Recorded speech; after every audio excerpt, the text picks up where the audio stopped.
Hey everyone, so today we're diving deep past all the magic and hype of AI, and we're going to look at its hidden dangers. We'll be exploring the critical security flaws in the large language models that are, let's face it, becoming a huge part of our daily lives. And we'll see what happens when that magic gets turned against us. The amazing power of these AI models, right? It comes from their incredible flexibility, how they can understand and follow pretty much any instruction you give them. But what we're going to explore today is how that very strength, that flexibility, is also their greatest weakness.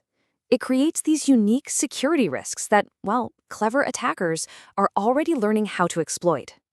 So here's our roadmap for this explainer. We're going to start with the most famous threat, hacking the prompt, and then we'll zoom out to look at data leaks and even the entire AI supply chain.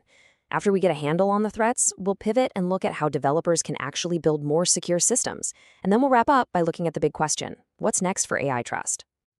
You know, when we think about AI risks, our minds often go to the model just making a mistake, or hallucinating, as people call it. But the real danger, the one we're talking about today, lies in deliberate attacks. We're moving way beyond simple errors to really understand the systemic weaknesses that can be actively exploited to manipulate AI, steal our data, and cause some very real harm. Okay, let's start with the big one. This is the vulnerability that the Open Worldwide Application Security Project, OWASP, ranks as the absolute #1 risk for large language models. It's called prompt injection, and it's basically all about tricking the machine with nothing more than words. So here's the core of the problem. The AI can't always tell the difference between the original instructions its developers gave it and new instructions that a user gives it. You should really think of it like social engineering, but for an AI. You're not hacking the code in the traditional sense, you're just using clever language to persuade the model to break its own rules. And this example, it just nails the problem perfectly. The model is given a totally legitimate task, translate a sentence, but the user's input sneaks in this conflicting, malicious instruction. See, because the instructions and the data are all mixed together, a vulnerable model will just get confused and follow the last, most compelling command it sees. And boom, it's hijacked. Now, how the attack is delivered is what makes this so incredibly clever. Direct injection is pretty straightforward, kind of like what we just saw. The attacker just tells the AI what to do. But indirect injection, wow, that is way more insidious. The malicious command isn't even in your prompt. It's a hidden trap, just waiting inside a web page, or an email, or a PDF that you ask the AI to check out for you. This is where it gets genuinely scary. Imagine asking your AI assistant to summarize a news article. Seems like a totally harmless, everyday task, right? But what you don't know is that an attacker has hidden a command in that article's text. Maybe it's written in tiny white font on a white background. When the AI reads the page to summarize it for you, it also reads and executes that hidden command.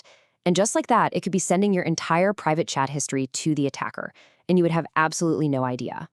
So tricking an AI into doing something it shouldn't is a huge problem. But what happens when that AI also has access to your sensitive information? Prompt injection is a really powerful tool for attackers, but it's just one of the ways they can cause data leaks, which, by the way, is the #2 threat on that same OWASP list. Yeah, data can leak from a bunch of different places. Really skilled attackers can actually reverse engineer bits and pieces of the model's original training data. They can even attack what are called embeddings. You can think of embeddings as the AI's private language. It turns all our words into complex numbers so it can understand them. Well, attackers can work backward from those numbers to reconstruct the original private text. And sometimes the leak is much, much simpler. The application itself is just insecurely logging your conversations, creating a goldmine of private data for anyone who finds it. A lot of the most useful AI systems out there today use this RAG architecture. It's a thing that lets an AI answer questions about your company's latest internal report or a breaking news story. But it also means the AI is directly connected to a database of documents. And if the security and the access controls on that database are weak, well, that RAG pipeline becomes a superhighway for data leaks. And let's be super clear, these aren't just some abstract theoretical risks. A compromised system could absolutely expose a company's secret product plans. It could leak personally identifiable information about all of its users. An AI that's been manipulated could even spit out dangerously wrong financial advice, all because the underlying data it's pulling from has been secretly tampered with. Okay, so now we're going to zoom out even further to a whole category of threats that are just deeper and frankly more insidious. These are attacks that happen long before you ever type a single prompt. They target the very supply chain that creates the AI model in the first place. A secure AI is only as strong as its weakest link. It helps to think of its creation as a supply chain, with three really critical stages. First, the data it's trained on. Second, the model itself while it's being trained. And third, the final application where it gets deployed. A vulnerability in any one of these stages can compromise the entire system. So let's start with the data. This is kind of like contaminating the water supply for the AI. In a data poisoning attack, an attacker secretly slips malicious examples into those massive data sets that are used for training. The AI then learns from this tainted data, which bakes in these hidden backdoors or biases that are nearly impossible to find later on. Okay, so next, the model itself can be attacked while it's being created. An insider could insert a backdoor that makes the model act maliciously whenever it sees some specific secret trigger phrase. And get this, even just making a model more efficient can be a vulnerability.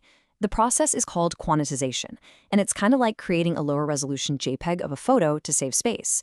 An attacker can actually design a threat that's totally invisible in the high-res original, but becomes a malicious pattern in the compressed lower-res version.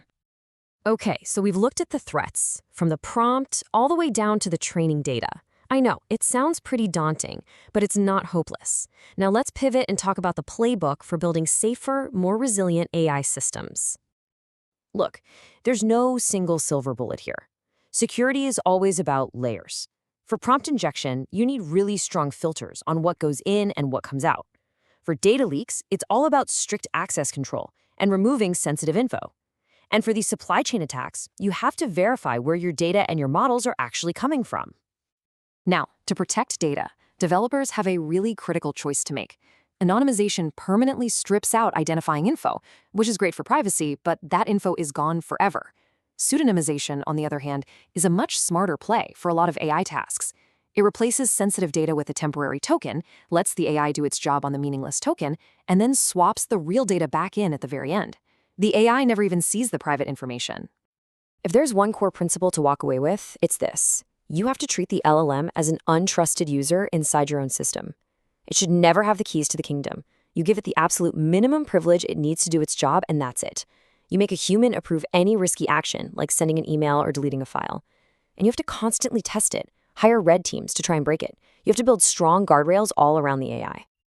All right, let's wrap this up by looking at the bigger picture. We've seen the vulnerabilities, we've seen the defenses, but what does all this mean for the future as these systems get woven deeper and deeper into our lives? The truth is, we're in a race to build more powerful, more capable, and more helpful AI. But we simply cannot afford to treat security as an afterthought. Trust is the absolute foundation that this entire technology will be built on, and that trust can be shattered by a single, well-publicized security failure. And that is the fundamental question we all need to keep asking. It's a question for the developers who are building these systems, for the companies deploying them, and for every single one of us who uses them. Because making sure this powerful technology evolves safely, securely, and in our best interests, well, that's one of the most important challenges of our time. Thanks for joining us to explore it.